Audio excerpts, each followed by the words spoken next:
বাসায় আছে শুধুমাত্র একটা বেগুন আর কিছুটা মাংসের কিমা। কি করা যায় ভাবছেন?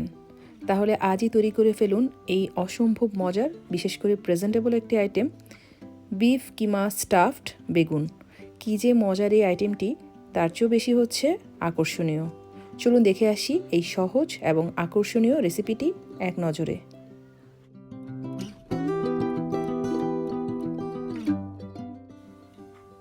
কিমা স্টাফড বেগুন এটা তৈরি করার জন্য আমি এখানে একটু লম্বাটে আবার একটু গোল এরকম সাইজের একটি বড় বেগুন নিয়ে নিয়েছি।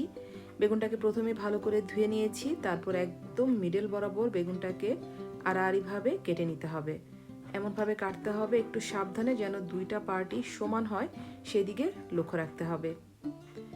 এখন একটি ছুরির সাহায্যে এভাবে ভেতরটাতে চিড়ে দিতে হবে। প্রথমে লম্বায় চিড়ে দিলাম, তারপর আবার এভাবে চওড়া করে চিড়ে দিচ্ছি। তবে চিড়ে দেওয়ার ক্ষেত্রে মনে রাখবেন যেন কোনোভাবেই ছুরির মাথাটা বেগুনের ওই প্রান্তে চলে না যায়, অর্থাৎ একটু সাবধানে করতে হবে, বেগুনটা যেন ফুটো হয়ে না যায় সেদিকে লক্ষ্য রাখতে হবে। তারপর এরকম একটি স্পুন বা ছোট চামচের সাহায্যে এই বেগুনের ভেতরের যে অংশটুকু সেগুলো তুলে নিতে হবে। এই কাজটা একটু আস্তে আস্তে অর্থাৎ সাবধানে করতে হবে, যেন বেগুনটা কোনোভাবেই ছিদ্র হয়ে না যায় সেদিকে লক্ষ্য রেখে সাবধানে এই কাজটা করে নিতে হবে। যদি কোনো অংশ উঠতে না চায় সেই জায়গাটাতে ছুরি দিয়ে আরেকটু চিড়ে নিলেই কিন্তু খুবই সহজে বেগুনের এই ভেতরের অংশগুলো উঠে চলে আসবে। ঠিক এইভাবেই বেগুনগুলোকে ক্লিন করে নিতে হবে। আমি একই রকমভাবে আরেকটা বেগুনও ক্লিন করে নিয়েছি।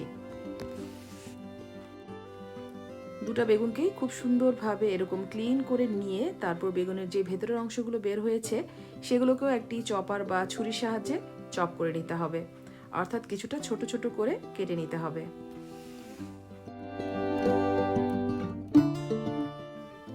এখন চলে যাব বেগুনের ভেতরে যে স্টাফিংটা তৈরি করব সেটা রান্নায়। প্যানের মধ্যে দিয়ে দিচ্ছি প্রায় 2 টেবিল চামচের মতো রান্নার তেল অর্থাৎ সাদা তেল, আর তার মধ্যে দিয়ে দিচ্ছি একটু বেশি করে প্রায় হাফ কাপের মতো পেঁয়াজ কুচি, 2-3টা কাঁচামরিচ কুচি। পেঁয়াজ আর কাঁচামরিচটাকে একটু নেড়ে চেড়ে নরম করে নিতে হবে। পেঁয়াজটা যখন ভেজে একটু নরম হয়ে এসেছে তখনই তার মধ্যে দিয়ে দিচ্ছি 1 টেবিল চামচের মতো আদা রসুন বাটা। আদা রসুন বাটাও আবার একটু ভেজে নিচ্ছি। এর কাঁচা গন্ধটা যখন দূর হয়ে গেছে তখন এর মধ্যে দিয়ে দিচ্ছি 150 গ্রামের মতো গরুর মাংসের কিমা।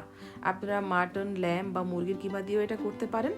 আর এই গরুর কিমাটার উপরে দিয়ে দিচ্ছি খুব অল্প একটু লবণ, হাফ চা চামচ গোলমরিচের গুঁড়ো। দিয়ে দিচ্ছি 2 টেবিল চামচের মতো সয়া সস আর 2 টেবিল চামচের মতো টমেটো সসও এর মধ্যে অ্যাড করে নিচ্ছি। যেহেতু এখানে সস ব্যবহার করা হচ্ছে, লবণটা কিন্তু খুব সাবধানে দিতে হবে। ভাজতে ভাজতে যখন একটু নরম হয়েছে কিমাটা তখন এর মধ্যে দিয়ে দিলাম বেগুনগুলো দিয়ে এগুলোকে নেড়ে চেড়ে একটু ভেজে নিতে হবে। তবে খুব বেশি সময় এটাকে কুক করে নেওয়ার প্রয়োজন নেই। কিছুক্ষণ নেড়ে চেড়ে ভেজে যখন দেখছিলাম বেগুনটা আর কিমাটা একটু ফ্যাকাশে লাগছে তখন এর মধ্যে 1 চা চামচের মতো কাশ্মীরি মরিচের গুঁড়া দিয়ে দিলাম সুন্দর একটি কালারের জন্য, তবে এটা একেবারেই অপশনাল। নেড়ে চেড়ে ভেজে 3-4 মিনিট পর এটাকে নামিয়ে নিব। যেহেতু আমি এই কিমাটাকে আবার বেক হতে দিব তাই এটা ওভারকুক করার কোনো প্রয়োজন নেই। বেগুনগুলোর মধ্যে কিমার স্টাফ দেওয়ার আগে বেগুনের উপরের আবরণটার মধ্যে যদি কোনো পানি থাকে টিস্যু দিয়ে একটু মুছে নিয়ে তার মধ্যে একটুখানি সাদা তেল মাখিয়ে নিচ্ছি, তাহলে বেগুনটা খুব সুন্দরভাবে সফটলি বেক হয়ে যাবে। আর তেল দেওয়ার ফলে বেগুনের সাইডের অংশগুলো অর্থাৎ বাইরের অংশগুলো খুব বেশি ড্রাইও হয়ে যাবে না। এখন 1 চা চামচের মতো টমেটো সস দিয়ে আর একটু লবণ ছিটিয়ে দিয়ে বেগুনটার মধ্যে এভাবে চামচ দিয়ে খুব ভালো করে মাখিয়ে নিতে হবে। তারপর যেই কিমাটা রান্না করে রেখেছিলাম সেটাকে সমান 2 ভাগে ভাগ করে বেগুনের মধ্যে স্টাফ করে দিতে হবে, অর্থাৎ 2 অংশের মধ্যে সম পরিমাণ করে কিমা দিয়ে দিচ্ছি।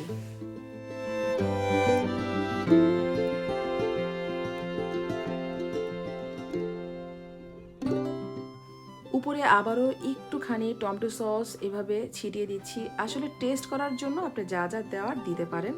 আমি এই পর্যায়ে একটুখানি অরিগানো দিয়ে দিচ্ছি। অরিগানো দিলে বেকিংয়ের পর খুব সুন্দর একটি ফ্লেভার আসে। আপনারা এই ক্ষেত্রে পার্সলে অথবা ধনেপাতা কুচি দিলেও চলবে। তারপর একটু বেশি করে মোজারেলা চিজ দিয়ে দিচ্ছি।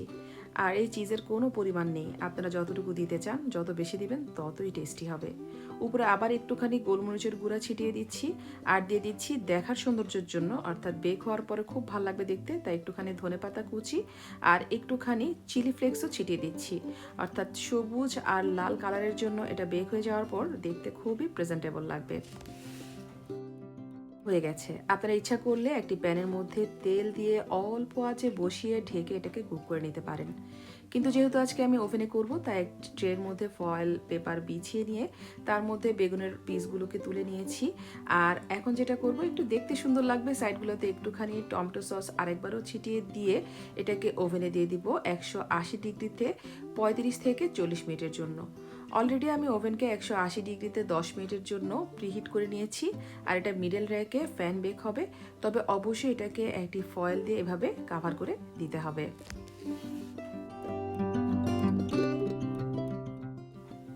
বেগুন ভেদে সময়টা একটু কম বা বেশি লাগতে পারে, বেগুনটা হতে কিন্তু বেশ সময় লাগে, আমার কিন্তু 40 মিনিটের মতো সময় লেগেছে। আপনি একটু চেক করে দেখবেন পেছনের অংশটা সেদ্ধ হয়েছে কিনা, সেই অনুযায়ী আপনারা 5-10 মিনিট আরও বেশি বেক করে নিতে পারেন।